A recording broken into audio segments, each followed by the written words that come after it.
A charismatic basketball coach, a cool high school gym teacher, the last guy you would ever want to play eeny, meeny, miny, mo with. Then again, nobody really wants to play eeny, meeny, miny, mo anyways. It's just kind of something you have to do, a process of elimination. Like eating vegetables, or paying taxes, or fetching a hatchet that doesn't even belong to you as it's thrown into a zombie mosh pit. My eyes are shut. That's right, I'm talking about Negan. Dun, dun, dun. Arguably one of the most unique, psychologically competent, and a personal favorite in not just the Walking Dead universe, but the realm of badasses entirely. Negan creepishly charms his way to the top. You're an asshole. I know. Of course, he didn't obtain his power by luck. It took him years of effort and manipulating control to get to where he is when we are introduced to him. And like most characters, it helps us to start in the early days. Said we needed to understand right off the bat. What made Negan Negan? What is his fuel? Better yet, what has caused him so much damn pain in the first place? Tell me more, tell me more. Conveniently, to answer the question of what causes him pain, we can look directly into the primary source of causing pain, Lucille. Iconically, Negan carries around a baseball bat that has been fashioned down into a barbed wired bludgeon like something straight out of a Super Smash Bros. Nightmare. Okay. Which we've unfortunately seen put to use a couple too many times. Okay. Okay, maybe we like it a little bit of them, but it's fucking gross, okay? Interestingly enough, the club is used both skillfully and metaphorically, as he named it Lucille, after his wife who passed away pre-apocalypse, ultimately bringing us to the first choice of the Negan party, Marowak, a Pokemon who shares its expression of emotional pain through physical damage, also via club. Marowak lives its life as a Cubone, literally wearing the skull of its dead mother. Even the Cerebi Pokédex entry states, the bones it possesses were once its mother's. Its mother's regrets have become like a vengeful spirit protecting this Pokemon. Sound like someone else we know? Lucille, give me strength. Okay.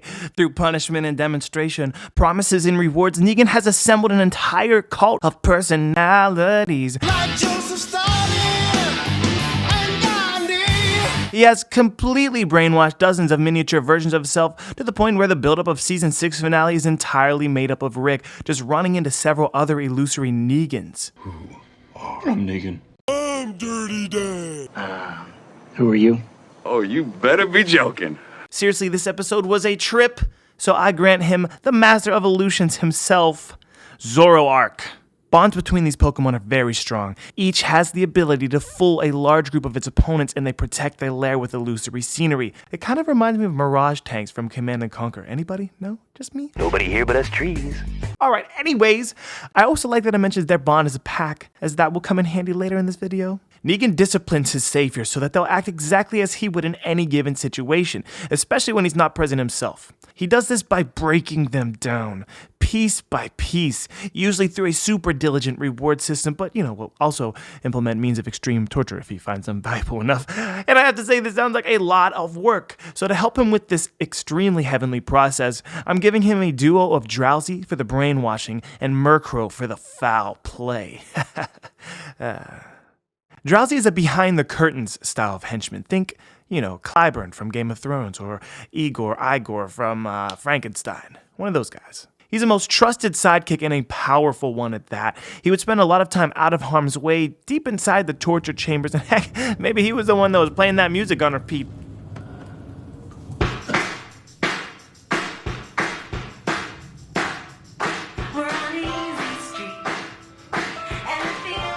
Good taste, Drowsy. Good taste. Murkrow, on the other hand, is more of a haunch man. I feel like if Negan kept any Pokemon out of its ball at all times, like Pikachu, this would be the one. Constantly soaring high to scout ahead for the group, occasionally bringing back shiny treasures for the saviors to put to good use. And it's even an icon, a harbinger of bad luck for all who encounter it. Murkrow is also the perfect candidate for all the dirty moves like the taunting, the torment, and the sucker punch, and of course the foul play. How shitty would your day get if you were just trying to farm some corn and Negan's Murkrow pays you a visit off schedule? That's like your parents showing up the one time you decide to watch corn in the living room. Internet corn. The crop shop? Cornhub.com. These have gone way too far. Transition. Okay. Remember when I mentioned their bond? Yeah, that's this part. Negan rules his savior not as a kingdom, but like a pack of wolves. His presence dominates through the herd as they will unquestionably acknowledge it. His tendencies come to life repeatedly as he pushes people out of their comfort zones, both physically and mentally. You are my sunshine. Go on. My only sunshine. He excels as an intellectual superior while remaining animalistic enough to pose as the alpha male figurehead. These qualities would be perfectly Pokey personified with a lichen rock, and let's go midnight for him just to keep the dark theme going. The more intimidating the opponent, the more this Pokemon's blood boils. It will attack with no regard for its own safety. It goads its enemies into attacking, withstands the hit, and in return, delivers a headbutt, crushing their bones with its rocky mane.